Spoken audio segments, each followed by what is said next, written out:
விஷயத்த ரிப்பீட்டடா சொன்னாதான் அவங்க பசங்க கேட்குறாங்கன்னு நினைக்கிறீங்களா? அந்த மாதிரி இருக்காங்கன்னா அவங்க நீங்க சொல்லி சொல்லி அந்த விஷயத்துக்கு யூஸ் ஆயிட்டாங்கன்னு அர்த்தம். அம்மா ஹார்ஷா ஒரு விஷயம் சொல்லுவாங்க, அதுக்கப்புறம் பண்ணிக்கலாம் அப்படின்ற மைண்ட் செட்ல இருப்பாங்க. இந்த பிஹேவியர் உங்களுக்கு எப்போ இரிட்டேட் ஆகும்னா கரெக்டாக காலையில் ஸ்கூலுக்கு கிளம்புறப்ப ரொம்ப ரொம்ப இரிட்டேட் ஆகும். இந்த ப்ரெஷர் ஒர்க் போகணும், இது எல்லா ப்ரெஷரும் இருக்கும், இந்த டைமுக்கு வேன் வந்துடும், எல்லாமே இருக்கும்.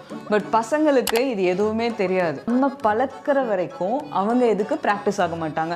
ஜஸ்ட் 21 டேஸில் டைமிங் ஃபாலோ பண்ணுறது இது எல்லாமே பசங்களுக்கு நம்மளால் பண்ண முடியும். அவங்க அந்த டைம் கன்ஸ்ட்ரெயினை ஃபாலோ பண்ணலைன்னா கொஞ்சம் ஸ்ட்ரிக்டாக இருந்தோம் அப்படின்னா 21 டேஸ் பழக்கிட்டோம் அப்படின்னா அவங்க ஆட்டோமேட்டிக்காக நம்ம ஒரு பேட்டர்ன் அவங்களுக்கு செட் பண்ணி கொடுப்போம். நீ இப்படி இருந்தால் மட்டும்தான் வந்து ஸ்கூல் போவ, இல்லைனா நீ ஸ்கூல் போக மாட்டேன். இதை நீங்கள் செட் பண்ணுங்க. நீங்கள் செட் பண்ணும்போது என்ன ஆகும்னா ஆட்டோமேட்டிக்காக நான் இந்த மாதிரி லேட்டாக கிளம்புனா என்னால் ஸ்கூல் போக முடியாது அப்படிங்கிற பாயிண்ட்டுக்கு அவங்களே வந்துருவாங்க. ஸோ இதை ஈஸியாக ப்ராக்டிஸ் பண்ணி அவங்கள ஸ்கூல் அனுப்ப முடியும். பட் நம்ம என்ன பண்ணுறோன்னா இதை கான்ஷியஸாக பண்ணாமல் இருக்கிறது தான் நம்மளோட மிஸ்டேக்.